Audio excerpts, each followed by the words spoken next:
thả tay cho nó quen đi.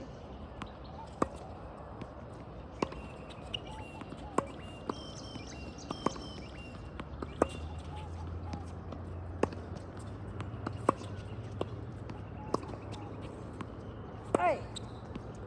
Hey! Hey! Hey!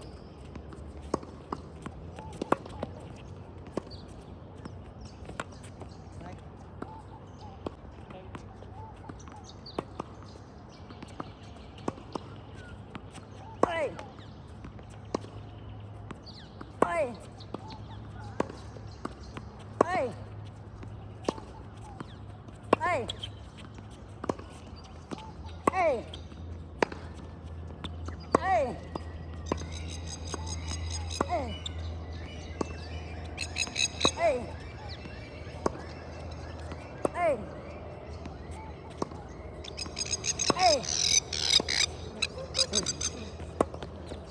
Ôi! Nó chưa post lên group đây. Ui! Ui! Ui! Ai? Ui nha, trời ơi.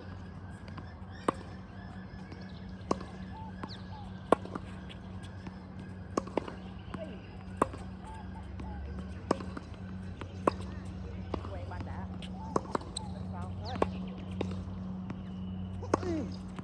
Hey!